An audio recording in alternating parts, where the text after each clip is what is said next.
우리 하나님은 세상을 창조하셨고 예수 그리스도 이 땅에 타락한 인생들을 구원하시기 위하여 오셔서 십자가의 죽음을 마다하지 아니하시고 다 그 모든 일들을 감당하시고 하늘에 오르시며 다시 오실 것입니다. 성령님은 그 예수 그리스도를 구주로 영접한 자들을 보호하시고 지키시고 그들에게 능력 주셔서 똑같이 예수 믿지 아니한 구원받지 못한 영혼들에게 복음을 증거함으로 인하여 하나님께로 돌아오게 하는 힘과 능력을 주시는 이가 바로 성령님이십니다. 성경은 우리에게 말씀하기를 로마서 3장 23절에 모든 사람이 죄를 범하였음에 하나님의 영광에 이르지 못하더니 라고 되어 있습니다. 곧 모든 사람들은 죄 아래에 있습니다. 우리가 쥐약을 우리가 보고 Made in China, Made in USA라고 해서 영어로 쓰여 있기 때문에 몰라서 먹은 거다라고 할지라도 쥐는 쥐약을 먹으면 죽습니다. 죄라고 하는 것도 우리가 알고 지어도 또 모르고 지어도 그 죄의 값은 사망이라고 성경은 말씀하고 있는 것처럼 모든 사람이 죄를 범하였음에 하나님의 영광에 이르지 못한다고 성경은 말씀하고 있습니다. 그러므로 우리가 이 가운데서 구원을 위하여 두 가지를 기억해야 할진데 하나는 대속이요 하나는 용서라고 하는 겁니다. 우리가 대속이라고 하는 말씀은 쉽게 말씀드리면 대신 속죄한다 하는 겁니다. 둘 다 죄 사함에 대한 부분이기는 한데 대속이라고 하는 것은 우리의 아주 근본적인 죄를 사함받기 위해서는 용서 차원으로 없었던 것으로 하자가 되는 게 아니고 그 일에 대하여서는 반드시 책임을 져줘야 하고 그를 대신 담당할 자가 있어야 한다는 겁니다. 그래서 대속해야 하기 때문에 성경 갈라디아서 1장 4절에서 5절에 말씀하기를 그리스도께서 하나님 곧 우리 아버지의 뜻을 따라 이 악한 세대에서 우리를 건지시려고 우리 죄를 대속하기 위하여 자기 몸을 주셨으니 영광이 그에게 세세토록 있을지어다. 아멘. 이렇게 되어 있어요. 곧 말씀 가운데에 대속이라고 하는 것은 누가 그 죄값을 지불해야 가능하다는 겁니다. 그래서 예수님이 이 땅에 오셨고 우리의 죄를 담당하기 위하여 십자가에 죽으셨으며 부활하시고 우리의 구세주가 되신 줄로 믿습니다. 용서라고 하는 것은 용서는 우리가 죄를 자백함으로 구원받은 자들이 날마다 짓는 죄와 생각과 행위들을 고백하고 자백함으로써 받는 것을 용서라고 하는 겁니다. 구약의 대속을 위하여 어린 양을 죽였어요. 어린 양의 그 목에서 피가 나는 순간 죽는 순간에 그의 어린 양을 바치는 사람의 죄가 양에게 전가된다라고 그렇게 성경은 말씀하고 있기 때문이거든요. 오죽하면 예수님 말씀하시기를 보라 세상 죄를 지고 가는 하나님의 어린 양이로다 곧 속죄 제물이라고 침례 요한은 예수님을 향하여 증언하고 있습니다. 예수님 자기 자신도 인자가 온 것은 섬김을 받으려 온 것이 아니라 모든 사람을 섬기려 하고 많은 사람의 대속물로 내 목숨을 내어주려 하심이라고 마태복음 20장 28절에도 말씀하고 있습니다. 사랑하는 성도 여러분, 이와 같이 대속이 필요하고 용서가 우리에게 필요한데 과연 아무나 대속할 수 있을까? 그렇지 않습니다. 우리가 물에 빠진 사람이 자기도 살기에 급급해서 허부적거리고 있는데 옆에 사람을 살릴 수는 없죠. 그러므로 그의 자격과 조건이 있다는 겁니다. 죄가 없는 의인이어야 한다는 거지요. 의인이어야만이 그가 우리의 세상의 죄를 대속할 수 있는 자격이 있다는 겁니다. 죄의 값은 사망이라 모든 사람이 죽었고 부활한 사람은 지구상에 한 명도 없습니다. 예수님의 부활이 중요한 것은 죄가 없다는 증거요. 예수님 부활하신 것은 우리의 구주가 되시기에 자격이 충분하신 분인 줄로 믿습니다. 그래서 예수님의 부활이 중요한 것은 이와 같이 죄가 없는 분이기에 사망도 그를 덮을 수 없고 사망도 그를 메어 주울 수 없다는 것을 성경이 증거하고 있습니다. 사랑하는 성도 여러분, 오늘 본문 말씀 가운데는 부활하신 주님이 승천하시기 전 마지막 이 땅에 유언같이 남기신 말씀이 지상명령이라고 성경은 증거하고 있습니다. 여기에 대하여 우리가 먼저 보아야 할 것은 12제자에서 11제자로 그렇게 변경됐다는 사실이에요. 마태복음 28장 16절입니다. 시작. 11제자가 갈릴리에 가서 예수께서 지시하신 산에 이르러 그랬죠. 11제자라고 되어 있습니다. 마태복음 10장 1절에는 예수께서 12제자를 세우사 모든 병과 모든 약한 것을 고치는 권능을 주셨다라고 말씀하는데, 거기서는 12제자 막 이렇게 말씀하다가 마침내 마지막에는 11제자라고 말씀하고 있죠. 왜냐하면 그 가운데 가룟 유다가 예수님을 팔고 또 그 가운데에 은 30을 청수에다 던지고 자책감에 목매달아 세상을 떠난 일이 있기 때문에 그렇습니다.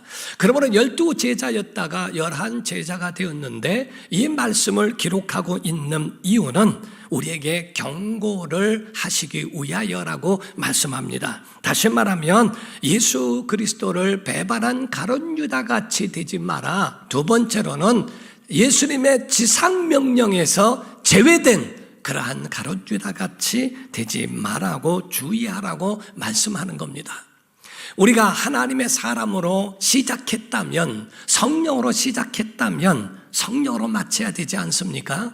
예수님의 제자라도 버림받아지고 구약에는 왕들이라 할지라도 왕도 한순간에 하나님의 저울에서 부족함이 보이면 그를 버리시거늘 너희도 지상명령을 받는 제자의 그 반열에서 내 자신이 제외되지 않도록 주의하라고 경고하신 것과 같습니다. 그런데 왜 갈릴리가, 왜 예루살렘이 아니고 갈릴리에서 말씀하셨을까 하는 거지요. 예루살렘이라고 하는 것은 굉장히 큰 도시고 그 가운데에 이스라엘의 중심 지역이기도 합니다. 그 가운데 큰 역사를 보게 되면 그 예루살렘 주변에 있는 베들레헴에서 예수님 탄생하십니다. 십자가의 사건도 예루살렘입니다. 부활 사건도 예루살렘입니다. 오순절의 사건도 예루살렘입니다. 그런데 왜 갈릴리가? 이방 사람들에게도 하나님의 은혜 베푸시려고, 유대인만이 아니라 이방 사람들에게도 마태복음 4장 15절입니다. 스불론 땅과 납달리 땅과 요단강 건너 해변길과 이방의 갈릴리여, 곧 이방 사람들, 로마에 의해서 착취당하고 고통당하고 그 가운데 괴롭을 받고 있는 이 갈릴리 그 중심에서 주님이 선포하신 말씀과 같습니다. 예수님께서 지상명령을 말씀하셨는데 이 지상명령의 의미가 무엇일까? 여러분, 교회 안에는 또 신앙생활에는, 목회는 두 가지 기둥이 있어요. 첫 번째가 하나님을 향한 예배와 땅을 향한, 사람을 향한 영혼 구원이라는 겁니다. 민족복음화 세계 선교라고 하는 것처럼 우리가 모이면 하나님 앞에 예배를 전심으로 행하고, 그리고 흩어지면 이 받은 은혜, 이 복음을, 구원을 사람들에게 선포하고 전파하여 마침내 하나님께서 우리에게 맡겨주신 소중한 영혼을 하나님께로 인도하는 것, 이게 바로 성경은 우리에게 지상명령이라고 증거합니다. 성경 다니엘서 12장 3절입니다. 시작. 지혜 있는 자는 궁창의 빛과 같이 빛날 것이요 많은 사람을 옳은 대로 돌아오게 한 자는 별과 같이 영원토록 빛나리라. 아멘. 지혜 있는 자는 궁창의 빛과 같이 빛날 것이요 많은 사람을 옳은 대로 진리로 하나님께로 예수 그리스도에게로 인도한 자는 하늘의 별과 같이 영원토록 빛나리라 라고 말씀합니다. 하나님께로 돌아오게 한 사람, 영혼을 구원하게 한 사람, 이 사람에 대하여 하나님께서 그들을 하늘의 스타가 되게 하시겠다는 거예요. 어떤 목사님이 건강한 교회는 어떤 교회인가? 지구상에는 정말 건강한 교회는 있다 할지라도 완벽한 교회는 없습니다. 주님이 오시는 그날까지 고쳐가면서 더 나은 교회로 만들어가는 것이지, 교회는 완벽한 교회는 세상에 없다는 거죠. 그런데 그 건강한 교회를 연구하면서 보니까 세 가지 공통점이 있더래요. 하나는 목적이 분명하고요. 두 번째는 삶의 초점이 정확하고요. 세 번째는 존재의 의미를 잃어버리지 않더라는 겁니다. 그래서 교회 안에 세 가지가 분명히 있었던 것은 첫 번째가 영감 있는 예배요. 아멘. 영감 있는 예배가 있기를 주 이름으로 축원합니다. 두 번째가 열정적 전도가 살아있고요. 세 번째로는 비전이 있더라는 겁니다. 교회에 가게 되면 그 교회 안에서 예배가 살아있고 열정적으로 움직이는 열정적 전도가 있을 뿐만 아니라 바로 그들에게 비전을 제시함으로써 그들의 신앙생활을 붙들어주는 그런 교회가 건강한 교회더라라고 말씀을 하고 있습니다. 사도행전에 보게 되면은요, 예수님의 제자들이 예수님께 질문한 사항이 나옵니다. 이스라엘 나라를 회복할 때가 이때입니까? 곧 다시 말하면 로마가 붕괴되어지고 이제 세상의 종말과 같이 하나님의 나라를 세울 때가 이때입니까? 라고 하는 세상의 종말 같은 것을 질문하고 궁금하게 말을 하지요. 그때 예수님의 대답이 무엇인가? 사도행전 1장 6절에서 8절입니다. 제가 읽겠습니다. 그들이 모였을 때에 예수께 여쭈어 이르되 주께서 이스라엘 나라를 회복하심이 이때니까 하니 이르시되 때와 시기는 아버지께서 자기의 권한에 두셨으니 너희가 알 바 아니요 오직 성령이 시작 오직 성령이 너희에게 임하시며 너희가 권능을 받고 예루살렘과 온 유대와 사마리아와 땅끝까지 이르러 내 증인이 되리라 하시니라. 아멘. 이 가운데에 존재케 되어지는 하나님의 이 본질을 내가 잊지 말아라. 때와 기한에 대해서는 너희가 알 바가 아니요 엉뚱한 데 집중하지 말고 진짜 내가 해야 할 일이 무엇인가를 내가 알아야 해. 너 능력 받아야 돼. 성령 받아야 돼. 그리고 예수의 증인 돼야 돼 라고 하는 주님의 명령의 말씀이 그 가운데 집중하게 하시는 말씀이 들어있습니다. 우리가 피터 드러크라고 하는 사람이 아주 굉장히 유명한 말을 했습니다. 사람들에게 말하기를 너무 많은 일을 너무 열심히 하려고 하지 말고 올바른 일을 하라라고 말합니다. 사람들은 그저 어떻게 엉뚱한데 본질도 아닌 비본질적인 것에 대하여 너무 많은 일들을 너무 열심히 하고 있다는 거예요. 다 사라져가고 다 의미 없는 것들인데 너희가 행하려면 진짜 올바른 일을 해야 되지 않겠니? 라고 말하죠. 교회가 해야 할 일은 예배하는 일과 교회가 해야 할 일은 영혼을 구원하는 일인 줄로 믿습니다. 사도 바울의 고백은 그런 고백을 했어요. 자기가 이 땅에 살아야 하는 그 존재의 그 목적이 무엇인지를 고백을 한 겁니다. 사도행전 20장 24절입니다. 시작. 내가 달려갈 길과 주 예수께 받은 사명 곧 하나님의 은혜의 복음을 증언하는 일을 마치려 하면은 나의 생명조차도 조금도 귀한 것으로 여기지 아니하노라. 아멘. 목숨보다 사명, 그 사명을 나는 더 높이 평가한다. 내가 이 땅에 남아있는 존재 가치가 뭔데, 목적이 뭔데, 주 예수께 받은 사명인데 이런 내가 예수 그리스도를 이 은혜의 복음을 증언하는 것이라고 사도 바울은 그렇게 고백을 합니다. 오늘 본문의 가운데는요, 두 가지 결론적인 두 가지가 있어요. 그것은 그러므로라고 하는 말씀을 하게 됩니다. 여기서 먼저는 마태복음 28장 18절을 보면 예수께서 나와 말씀하여 이르시되 하늘과 땅의 모든 권세를 내게 주셨다라고 하는 소결론을 말씀합니다. 이 말씀은 마태복음 1장부터 28장 고 17절까지의 모든 것들을 총괄하고 묶어서 그러므로 하나님께서 하늘과 땅의 모든 권세를 내게 주셨다. 왜? 내가 왔고 내가 십자가에 죽었고 그리고 부활했기 때문에 하늘에 승천하기 전 내게 주어진 그런 하나님의 권한이 있다. 하나님의 주신. 그러면서 두 번째 결론적인 말씀을 한 것이 19절 20절입니다. 시작. 그러므로 너희는 가서 모든 민족을 제자로 삼아 아버지와 아들과 성령의 이름으로 침례를 베풀고 내가 너희에게 분부한 모든 것을 가르쳐 지키게 하라. 볼지어다 내가 세상 끝날까지 너희와 항상 함께 있으리라 하시니라. 아멘. 여기서 그러므로 라고 하는 말씀으로 결론을 내리십니다. 하늘과 땅의 모든 권세를 아버지께서 내게 주셨는데 그러므로 라고 하는 말씀으로 이제 그 가운데는 동사를 말씀하고 있는데 주동사가 있고 보조동사라고 표현을 합니다. 주동사라고 말씀하고 있는 것은 제자를 삼아라는 말씀이고, 그를 위하여 보조동사로서는 제자 삼게 하여 가라, 그리고 침례를 줘라, 그리고 가르쳐라, 그리고 지키게 하라 라고 하는 그 말씀에 명령을 하신 겁니다. 예수께서 이루신 이 구원을 너희는 가서 그리고 침례를 주고 가르치고 지키게 하는데, 결국 예수 그리스도의 제자를 삼는 것, 이것이 바로 지상명령이요 예수님의 남은 고난이라고 말씀하는 거예요. 복음 전도의 이유가 4가지가 있습니다. 이 말씀에 대하여 오늘 은혜를 나누고자 하는 겁니다.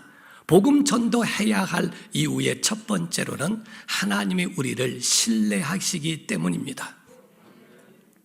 복음 전도는 누구에게 맡긴 게 아니에요. 짐승에게도 맡기지 아니하셨고 천사들에게도 맡기지 아니하셨습니다.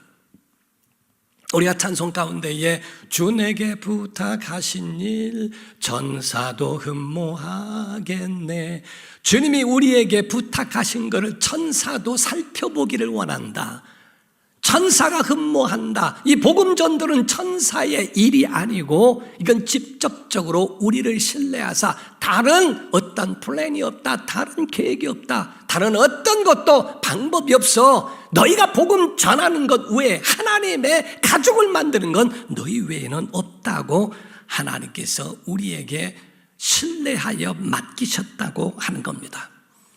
두 번째가 불신자에게는 우리가 유일한 전도인이 될 수 있기 때문에 너희가 하라 라고 하는 거죠. 그리스도인이라고는 저 혼자 만났는데 내가 복음을 전하지 않으면 그들이 멸망을 받을 것이요 그 멸망의 핏값은 내가 내게서 찾을 거야 라는 말씀이거든요. 그래서 성경의 에스겔서 3장 18절에는 가령 내가 악인에게 말하기를 너는 꼭 죽으리라 할 때 내가 깨우치지 아니하거나 말로 악인에게 일러서 그의 악한 길을 떠나 생명을 구원하게 하지 아니하면, 그 말하지 않으면 그 악인은 그의 죄악 중에서 죽을 것이다. 그러나 내가 그의 핏값은 내 손에서 찾으리라 하고 말씀했어요. 구체적으로 말씀을 드리면 파수꾼이 있는데 적군이 몰려옵니다. 그에 대하여 파수꾼이 졸다가 적군이 오는 것을 몰라서 모두가 다 당하고 모두가 아군이 죽음을 당하게 되면 그의 모든 잘못에 대한 그 값은, 책임은 파수꾼에게 간다는 거예요. 근데 파수꾼이 저쪽에서 적이 오는 걸 알고 거기에 대해서 막 나팔을 불어서 알렸는데도 불구하고 피하지 않고 준비하지 않고 죽으면 파수꾼은 그의 책임이 없지만 다른 사람은 그의 죽음을 당할지라도 파수꾼은 책임을 면한다고 말씀하는 것과 같습니다. 사랑하는 성도 여러분, 여러분과 저는요 정말 그의 방법을 또한 깨달아 알아야 된다는 거예요. 분명히 우리가 이 복음 전도를 위해서 사명을 갖고 있다는 이 사실을 알아야 한다는 겁니다. 방법은 다른 게 아니라 예루살렘은 우리는 가족입니다. 온 유대 친지와 이웃입니다. 사마리아 민족 복음화 세계 선교와 같습니다. 땅끝은 러시아든 어디든 모든 세계의 열방 가운데에 복음을 전하고 예수의 증인이 되라고 말씀하는 겁니다. 사랑하는 성도 여러분, 가장 시급하고 가장 중요한 것이 무엇인가? 복음 전도라는 거예요. 출세가 먼저가 아니고 성공이 먼저가 아닙니다. 많은 사람이 신앙생활에서 본질과 목적을 잘못 삼고 있어요. 열심히 노력해서 자기의 어떤 자리에, 위치에 앉으려고 하는 것은 초라한 목적입니다. 초라한 비전입니다. 목회자가 어떤 그런 명예에 그런 것에 올려서 그에 올라가기 위하여 모든 목회 교회의 본질과 목적을 거기에 뒀다면 하나님은 실망하실 거예요. 교회 안에도 마찬가지입니다. 헌신과 모든 것이 여러분 안에 있는 어떤 큰 직분의 목적을 두고 있다면 그건 초라한 비전과 같은 거지요. 우리가 신비주의와 신비가 있는 사람이 다른 것은 믿는 자들에게 이런 표적이 따르리니 그랬어요. 믿음을 갖고 있는 자에게 표적이 따르는 게 맞습니다. 그건 신비입니다. 그러나 표적을 따라가는 것은 그건 신비주의입니다. 우리가 무엇을 따라가느냐에 따라 달라요. 우리가 믿음 생활하고 있을 때 명예도 따라오고 존경도 따라오고 그 모든 것들이 우리에게 지위도 따라오는 것 당연한 겁니다. 그러나 그거를 위하여 따라가고 추구하면서 살아가는 것은 본질에서 어긋나 있는 거라는 거죠. 여러분 속지 말아야 됩니다. 우린 이 땅이 영원할 것 같아도 영원히 여기서 살 것 같아도 그렇지 않습니다. 우리가 이런 이야기가 있어요. 이 땅은 가짜 세상이다 라는 말을 합니다. 만약에 만삭된 어린아이와 어머니가, 만삭된 태주에 있는 아이와 어머니가 대화할 수 있다면 이런 이야기를 나눌 수 있다는 거지요. 10달 됐을 때에 아이에게 말합니다. 엄마가 사랑하는 아들아, 사랑하는 딸아, 이제 날짜가 거의 됐으니까 이제 나오지 않겠니? 라고 얘기를 했더니 그 아이가 하는 말이 싫어요. 나 싫은데요. 내가 왜 바깥으로 나가야 되지요? 그거는 아빠 엄마와 함께 살기 위해서 하는 거란다. 무슨 말이에요? 나는 여기가 더 좋은데요. 여기가 내 집이에요. 아니야. 아이야, 그 태중에 있는 거는 이 땅을 위해서 존재하는 거지 거기가 내 집이 아니야. 이제 나와야 돼 라고 말해요. 무서워요? 싫어요? 나가지 않겠어요? 아니야. 사랑하는 아들아, 태중에 있는 것은 이 세상을 향하여 준비하는 곳뿐이야. 우리도 마찬가지입니다. 이 땅에 살아가는 것 70년, 80년, 100세의 삶을 살지라도 우리에게 있어서 하나님은 우리에게 말씀하실 겁니다. 사랑하는 자녀들아, 이 땅은 가짜란다. 하나님의 영원한 나라가 있단다. 우린 이 영원한 나라를 위하여 이 땅에서 준비하는 것뿐이지 여기서 끝나고 여기서 다 영원히 살 것처럼 오해하거나 착각하지 마라. 마귀에게 속지 마! 라고 우리에게 말씀하실 것과 같습니다. 여러분도 그렇고 저도 그렇습니다.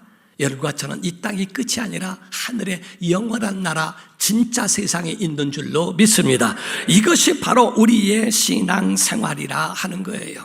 세 번째가 이곳에서만, 이 땅에서만 할 수 있는 성도들의 유일한 사역이라는 겁니다.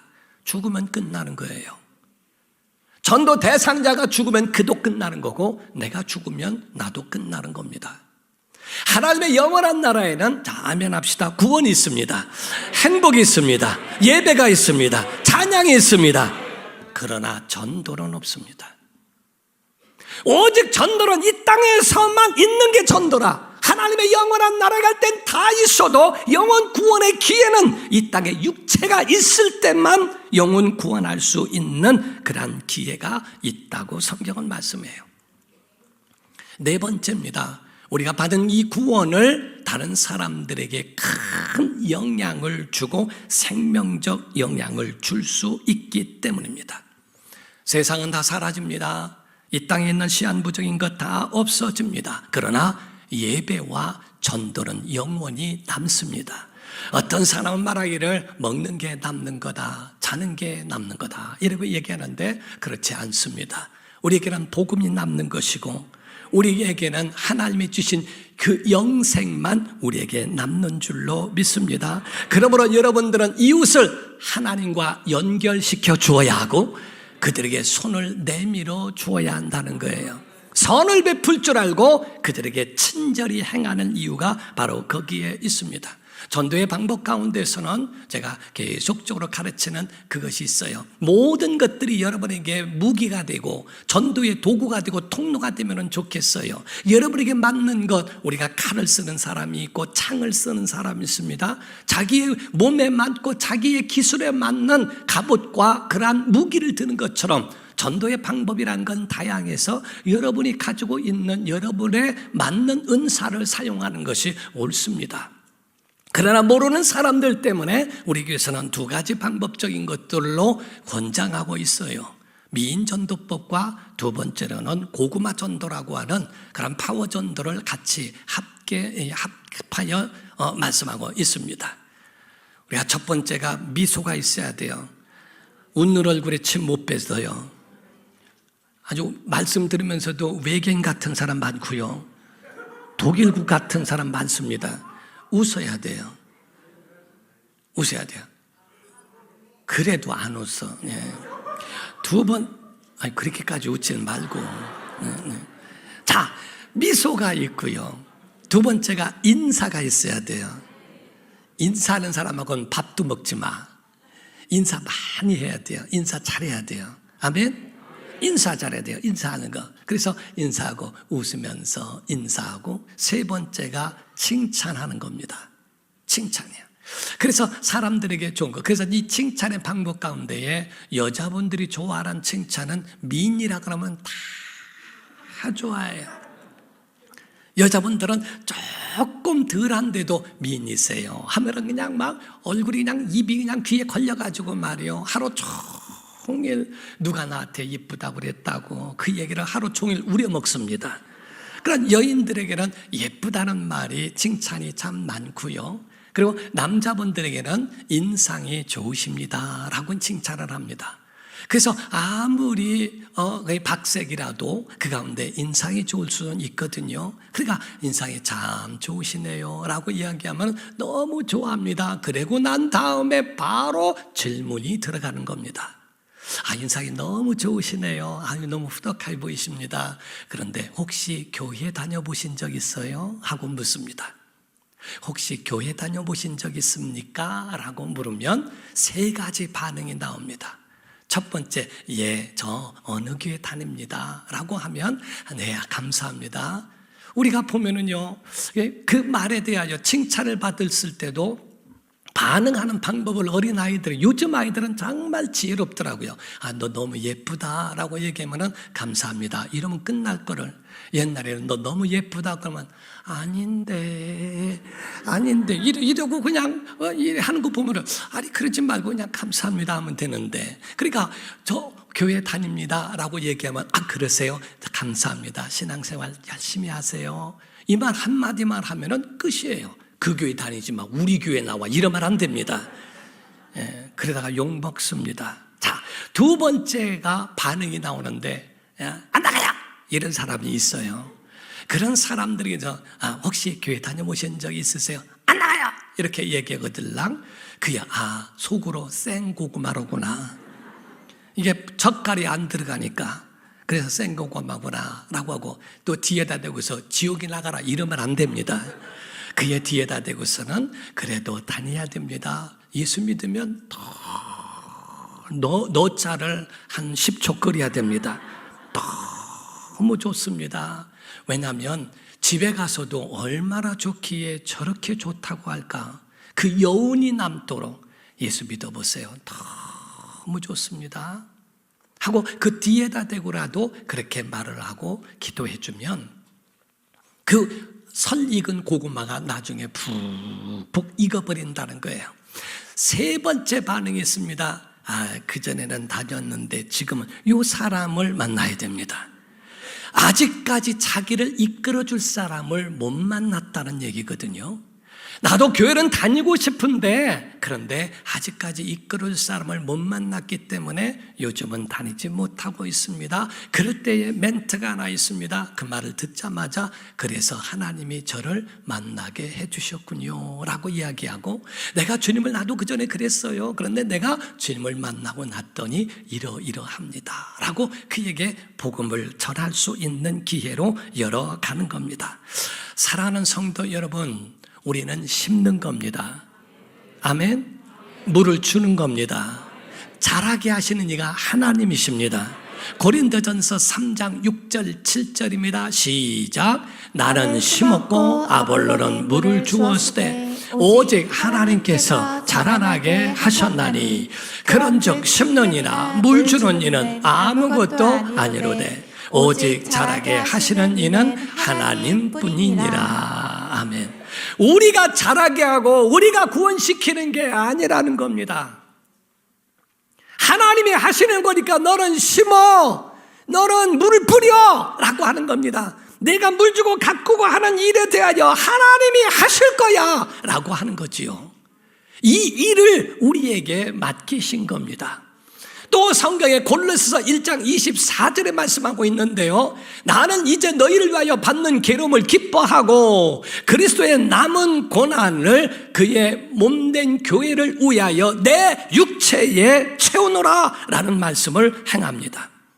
이 말씀 가운데 남은 고난, 여기서 의문점이 하나 있어요. 남은 고난이라면 예수님의 고난을 덜 받으셨는가? 그럼 예수님의 구원도 완성이 아니란 말인가? 그 말이 아닙니다. 예수님 십자가에 죽으신 그분의 죽음과 부활, 이 모든 공로는 완벽합니다. 우리를 구원하시는데 복음을 전파하고 증거하는 이 고난도 예수님 십자가에 달리시는 고난만큼 힘들고 어렵기 때문에 복음을 위한 고난을 십자가의 곧 남은 고난이라고 우리에게 말씀하고 있는 거예요. 사랑하는 성도 여러분, 순교도 하는데 우리가 이와 같이 복음을 전할 수 있는 은혜를 맡은 사명자가 됐다는 것은 하나님께서 우리에게 주신 은혜인 줄로 믿으셔야 됩니다. 그러므로 사랑하는 성도 여러분, 복음을 전할 수 있어야 됩니다. 나누어야 됩니다. 청년들을 정말 복음을 전할 수 있는 용기를 갖기를 주님으로 축원합니다. 저는 버스 전도도 해봤어요. 청년 때에 버스 전도를 했습니다. 여러분, 저는 예수님을 만난 청년입니다. 여러분, 예수님 믿고 구원 받으셔야 됩니다. 가장 환한 얼굴, 가장 행복한 얼굴로 거기에 서서 막 외쳤습니다. 욕도 먹고 이랬는데, 그래서 첫 번째 할 때는 막 빨리 전하고 난 다음에 내려오려고 1시간을 한 줄 알았더니 1분 했더라고요. 빨리 전하고 난 다음에 내려온 적도 있고 막 이렇습니다. 근데 신기한 거는 예수 믿지 않는 사람들은 반응이 없는데 예수님을 믿는 사람들은 굉장한 감동을 받고 저에게 격려해주고 막 바카스도 갖다 주고 해가면서 너무너무 도전된다고 하는 말도 들은 적이 있습니다.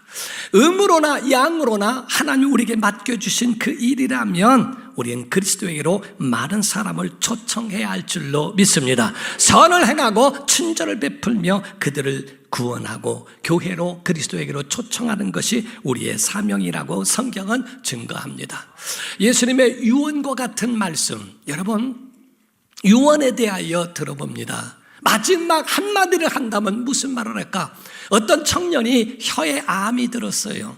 그래서 혀를 절개해야 되는 수술을 앞두고 의사가 녹음기를 틀어놓으면서 말을 하더랍니다. 이제는 몸짓 발짓으로는 분명히 뭐 글로나 이런 것으로 표현할 수는 있지만 말로 하는 것은 마지막인데 어떤 말을 마지막으로 하시겠습니까? 라고 이야기를 했대요. 그 청년은 가만히 있더니 딱 두 마디의 그 말씀을 하더라는 겁니다. 다른 것이 아니라 하나님 감사합니다.